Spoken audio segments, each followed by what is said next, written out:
سلام، من مریم هستم. تصمیم گرفتم کتاب‌هایی رو که خوندم و روی زندگی من تأثیر داشته تو این کانال باهاتون به اشتراک بذارم. این اولین ویدئوی من هستش. امکانات حرفه‌ای هنوز ندارم، پس کیفیت صدا یا تصویر ممکنه کمی پایین باشه. امیدوارم با محتوای مفیدش براتون جبران کنه. امروز میخوام درباره یکی از تأثیرگذارترین کتاب‌هایی که تا حالا خوندم صحبت کنم. انسان در جستجوی معنا، نوشته ویکتور فرانکل.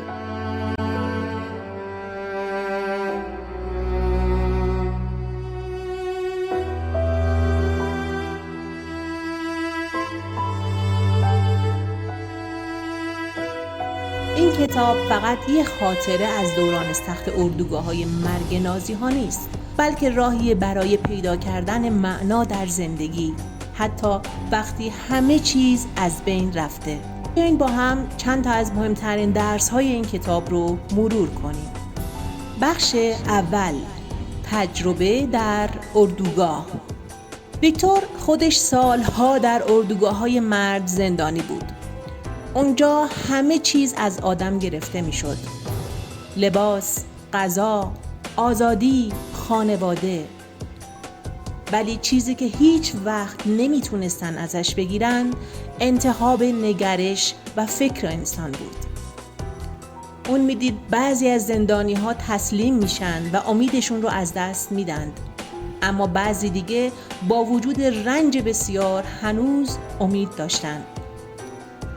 مثلا یکی از دوستانش توی اردوگاه فقط به این فکر میکرد که دوباره خانواده‌اش رو ببینه و همین امید باعث شد روزهای سخت رو تحمل کنه.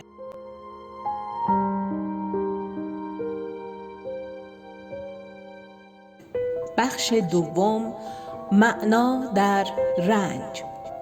ویکتور میگه وقتی رنج اجتناب ناپذیر باشه، تنها آزادی ما اینه که چطور به اون نگاه کنیم. مثالی که میزنه خیلی معروفه. یه زندانی پیر که به خاطر بیماری به آخر خط رسیده بود، اما به بقیه میگفت من رنج میکشم، اما این رنج میتونه معنایی داشته باشه. شاید زندگی از من میخواد صبور باشم. این نگاه حتی به درد و رنج هم ارزش میده. بخش سوم، 3 راه پیدا کردن معنا.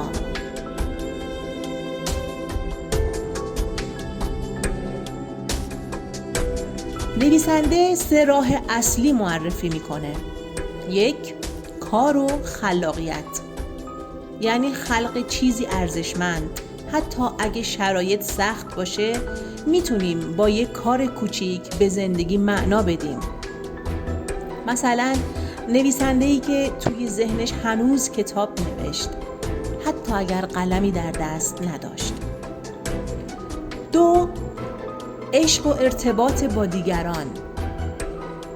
ویکتور میگه تنها چیزی که توی اردوگاه بهش امید میداد فکر کردن به همسرش بود. عشق میتونه ما رو از ناامیدی نجات بده، حتی اگر اون آدم کنارمون نباشه. 3. نگرش به رنج. وقتی نمیتونیم شرایط بیرونی رو تغییر بدیم، میتونیم درونمون رو تغییر بدیم. این نگرش باعث میشه رنج تبدیل به فرصتی برای رشد بشه.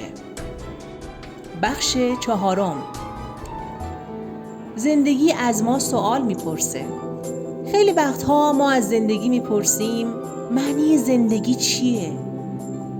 ولی ویکتور برعکس نگاه میکنه. این زندگیه که از ما سوال میپرسه و میگه که تو چه معنایی به زندگیت میدی؟ پاسخ ما در عمل و انتخاب‌های روزانمونه. مثلا انتخاب کنیم در برابر سختی‌ها تسلیم نشیم، یا تصمیم بگیریم در زندگی دیگران تأثیر مثبت بذاریم. این معنای زندگیه. بخش 5، پیام اصلی کتاب. این کتاب به ما میگه حتی در تاریک ترین لحظات میتونیم نوری پیدا کنیم. معنا چیزی نیست که بیرون از ما باشه، خود ما باید بسازیمش. آزادی واقعی ما در انتخاب نگرش و پاسخ دادن به شرایطه. کتاب انسان در جستجوی معنا به من یاد داد که زندگی همیشه ارزش داره، حتی وقتی سختی ها ما رو احاطه کرده باشند.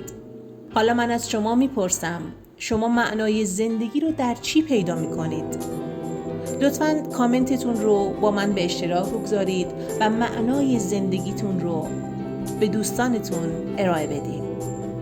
ممنونم که تا پایان این ویدیو همراه من بودین. اگر این کتاب براتون جالبه و دوست دارین خلاصه های بیشتر یا نکات کلیدی بیشتری ازش بشنوید، حتما کامنت بذارید تا براتون آماده کنم. همچنین فراموش نکنید که ویدیو رو لایک کنید، کانال رو سابسکرایب کنید تا ویدیوهای بعدی رو از دست ندین. منتظر کامنت ها و نظرات زیبای شما هستم.